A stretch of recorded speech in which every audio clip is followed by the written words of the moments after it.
Em 1807, a Europa tremia ao ouvir o nome de Napoleão Bonaparte. Seus exércitos varriam o continente e Portugal estava diretamente em seu caminho. Napoleão exigiu que Portugal traísse seu aliado mais antigo, a Inglaterra, fechando seus portos aos navios britânicos. Recusar significava guerra, obedecer significava traição. Lisboa estava tensa, o Palácio Real cheio de sussurros e medo. A família real portuguesa enfrentava uma escolha terrível: lutar, render-se ou fugir. Por séculos, a ameaça de invasão assombrou Portugal, mas desta vez parecia diferente. Em segredo, um plano audacioso surgiu: mover toda a corte para o Brasil, a colônia mais rica de Portugal. O destino de 2 continentes estava em jogo. Portugal era pequeno e vulnerável, cercado por vizinhos poderosos. Seu exército era minúsculo, seus recursos limitados, e sua sobrevivência dependia do comércio e de seu império colonial. A aliança com a Inglaterra era tanto escudo quanto alvo. Navios britânicos protegiam Portugal, mas também atraíam a ira de Napoleão. A França via Portugal como um elo fraco, fácil de pressionar ou invadir. As fronteiras do país eram longas e difíceis de defender, sua costa exposta. Histórias de invasão assombravam o povo. Cada decisão real carregava um risco enorme. Neste cenário, fugir não era covardia, era sobrevivência. A ideia de escapar era uma resposta calculada a probabilidades esmagadoras. O destino de Portugal dependia de uma ação rápida e inteligente. A ideia de fugir para o Brasil existia há séculos. Um plano B se a Europa se tornasse perigosa demais. O Brasil era distante, rico e seguro das guerras europeias. Reuniões secretas, navios preparados e mapas atualizados mantinham o plano vivo. Em 1807, com o exército de Napoleão se aproximando, o plano tornou-se urgente. Os britânicos ofereceram navios. A corte portuguesa percebeu que a fuga era sua única chance. Ficar significava captura ou rendição. Fugir significava sobrevivência. O plano era audacioso: mover milhares de nobres, serviçais, soldados e tesouros. Seria a maior fuga real da história. O que antes era teoria agora era realidade. O futuro da dinastia dependia dessa aposta desesperada. O Brasil era mais do que apenas distante, era a joia do Império Português. Suas vastas terras e ricos recursos prometiam segurança e apoio. Nenhum exército europeu poderia alcançá-lo, e a Marinha Britânica guardava os mares.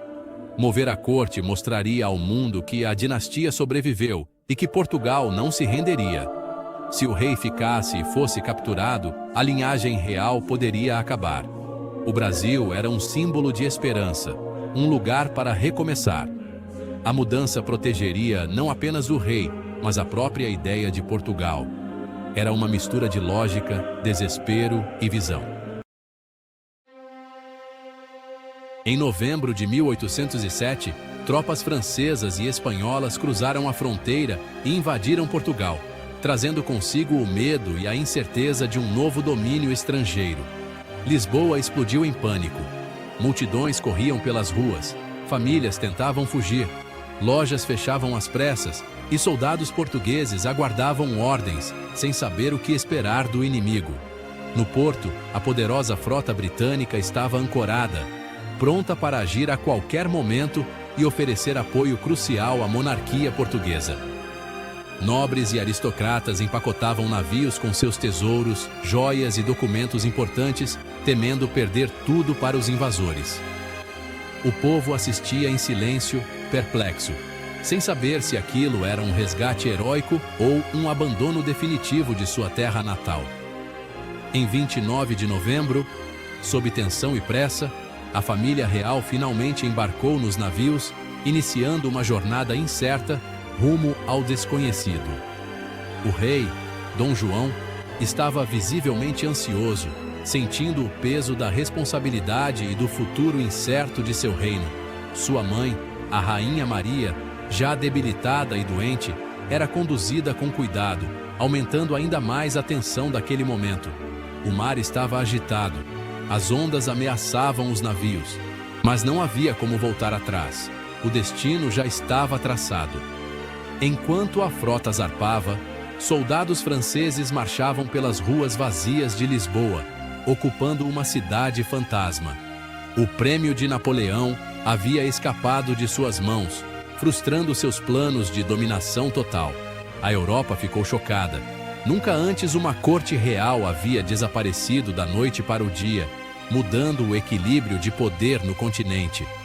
A fuga foi um risco calculado, fruto de estratégia e coragem, não apenas um ato de medo ou desespero. Essa decisão mudaria para sempre o destino de Portugal e do Brasil, unindo dois continentes e transformando a história das duas nações. Dom João era conhecido por sua cautela, frequentemente alvo de piadas por sua indecisão e hesitação. No entanto, diante da maior crise de sua vida, ele surpreendeu a todos ao demonstrar uma coragem inesperada. O peso da responsabilidade sobre seus ombros era imenso, pois sabia que cada decisão poderia mudar o destino de toda a nação. Ele reuniu seus conselheiros mais leais em reuniões secretas, longe dos olhares curiosos do palácio. O plano de fuga foi mantido em absoluto sigilo até o último instante, pois qualquer vazamento poderia ser fatal para a família real e para o futuro do reino. Espiões e informantes circulavam por todos os cantos. O clima era de desconfiança constante. O sigilo era vital, pois até mesmo um sussurro poderia colocar tudo a perder. Os preparativos aconteciam sob o manto da noite.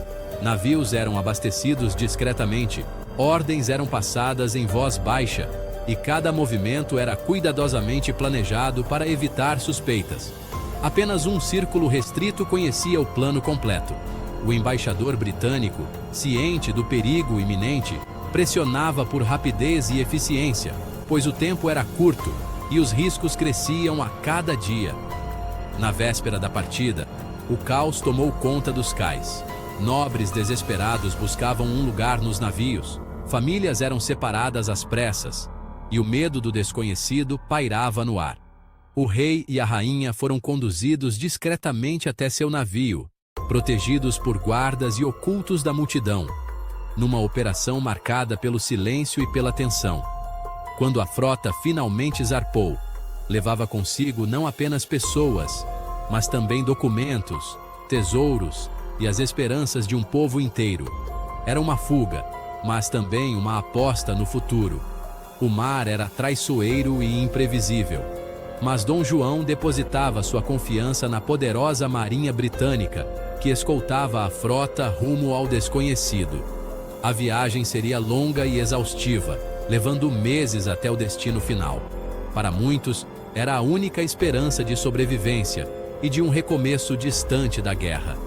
Essa travessia marcou não só o fim de uma era em Portugal, mas também o início de uma nova etapa, cheia de incertezas e possibilidades. O rei, agora longe do perigo imediato, não estava apenas fugindo. Ele avançava com determinação em direção a um novo destino, pronto para enfrentar o desconhecido. O destino do Império Português, com todas as suas esperanças e temores, agora repousava nas ondas vastas e imprevisíveis do Atlântico, rumo a um futuro incerto, mas cheio de promessas. A travessia do Atlântico foi dura. Tempestades, doenças e medo assombraram a frota. A comida escasseava. Muitos adoeceram, incluindo a rainha. No entanto, um senso de propósito os mantinha em frente. Milhares, nobres, oficiais, serviçais, soldados, deixaram tudo para trás em busca de segurança no Brasil. Piratas e rumores de navios franceses aumentavam o perigo, mas a Marinha Britânica os protegia. Após 2 meses, as colinas do Rio de Janeiro apareceram. Uma promessa de segurança. A cidade explodiu de entusiasmo quando a família real desembarcou. Pela primeira vez, uma monarquia europeia governava a partir do Novo Mundo. A fuga estava completa. Mas a verdadeira aventura estava apenas começando. A chegada da corte portuguesa transformou o Rio de Janeiro da noite para o dia, trazendo uma energia e um dinamismo nunca antes vistos na cidade. Novos palácios, teatros e jardins surgiram rapidamente. O Brasil se tornou o verdadeiro centro do Império Português, atraindo artistas, intelectuais e comerciantes de várias partes do mundo. Leis mudaram, o comércio se abriu para novas oportunidades e ideias inovadoras começaram a se espalhar entre a população, estimulando debates e discussões públicas. Universidades, bancos e jornais surgiram, tornando o Brasil mais rico, mais informado e cada vez mais independente do controle europeu. As pessoas começaram a sonhar com liberdade, autogoverno e um futuro em que pudessem decidir seus próprios destinos. Para Portugal, a perda foi profunda. Deixado sob controle francês, muitos se sentiram abandonados e inseguros quanto ao futuro do país. A economia sofreu com a ausência da corte e do comércio, e a recuperação levou anos, exigindo sacrifícios de toda a população. Mas, apesar das dificuldades, a dinastia sobreviveu, e o império foi salvo de uma possível destruição total. Essa mudança alterou o mundo, mostrando que impérios podiam se adaptar e sobreviver mesmo diante de grandes ameaças. Deu ao Brasil confiança e inspiração para buscar a independência, alimentando o desejo de autonomia nacional. A relação entre Europa e Américas foi alterada para sempre, criando novas rotas comerciais e alianças políticas. Uma fuga desesperada tornou-se o nascimento de uma nova nação, mudando para sempre o destino de dois continentes. A fuga para o Brasil foi mais do que pânico. Foi uma estratégia brilhante. Dom João escolheu a sobrevivência em vez do orgulho, salvando a dinastia e abrindo as portas para um novo Brasil. A fraqueza de Portugal tornou-se sua força. Ao fugir, a corte evitou a destruição. No Brasil, a monarquia encontrou nova vida enquanto a Europa ardia. A mudança alterou a história mundial, tornando o Brasil mais forte e independente. Às vezes, coragem significa saber quando recuar. A jornada de 1807 é lembrada como um ponto de virada dramático para o Brasil e Portugal. Da crise surgiu a oportunidade. Um plano secreto que mudou dois continentes para sempre. No próximo vídeo abordaremos o Império Decadente.